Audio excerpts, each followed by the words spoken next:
Hey guys, welcome back to this lecture, limitation with default storage and resolution. In this lecture we'll discuss about the limitations which are in current default storage, and we'll also discuss how we can resolve these issues. So we'll start with the theory first, and in the upcoming lectures we will actually implement a solution which can provide you more availability and makes your monitoring system more scalable and durable. Okay, so let us start now. So the very first thing we need to note is your default storage is not clustered or replicated. So what is happening when you are ingesting the data, or Prometheus is ingesting the data, it is keeping the time series samples in the form of files in your local file system. Okay, so it is not replicating it anywhere, or it is not having any cluster kind of implementation which makes your storage more scalable or durable. Okay, now the second thing is, in case of node outage and absence of backup, you lose all your data. So if you are using a single node Prometheus setup, in that case all your time series data is in your single node, in your node, right? So if your node goes down, or the log driver or the storage driver goes down because of any reason, all your data goes into the waste, right? So you lose all your data. There could be multiple resolution of this. You can, if you are using your workload over the cloud, you can use the snapshots, you can use the AMIs, so you can have the backup that will make sure you will have the old data just leaving your current last 2 hours of chunks, okay, which was in memory, so that cannot be restored.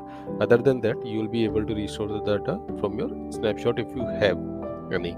In case of that absence of backup, then all your data goes away. Okay, now the third thing is scalability and durability is the major issue. As we discussed in first 2 points, your default storage does not provide you any scalability. Okay, all the data is getting stored in the local file system. Now if you are going with this, you'll have to manage your disk as well. So how large your monitoring system is, how many target system it is monitoring, based upon that you may need to extend the disk as well time to time. Okay, so that you also need to take care of.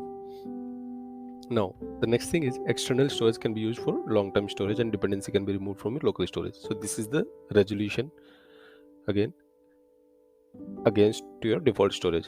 So what you can do here, there are different remote storage available, okay, which you can integrate with your Prometheus, and you can store your data in the external storage along with your default storage. So what will happen in that case? Now suppose currently you were storing all the data in your default storage, that is a file system. Now what you will do, you will set the retention of local storage to, let's say, 15 days. Okay, so for that 15 days all the data will be available in your local disk. In the parallel, you will set up a remote storage which will have the old data. Now suppose if you want to implement a monitoring solution where you want to keep the 6 months of data, so you can implement the remote storage. You can set the retention over there for 6 months and you can start storing the data over there. So what will happen if your entire monitoring system, that is Prometheus, goes down, your remote storage is separated. Okay, this is isolated, so your data will be there, it will not go away. So this is how external storage helps us.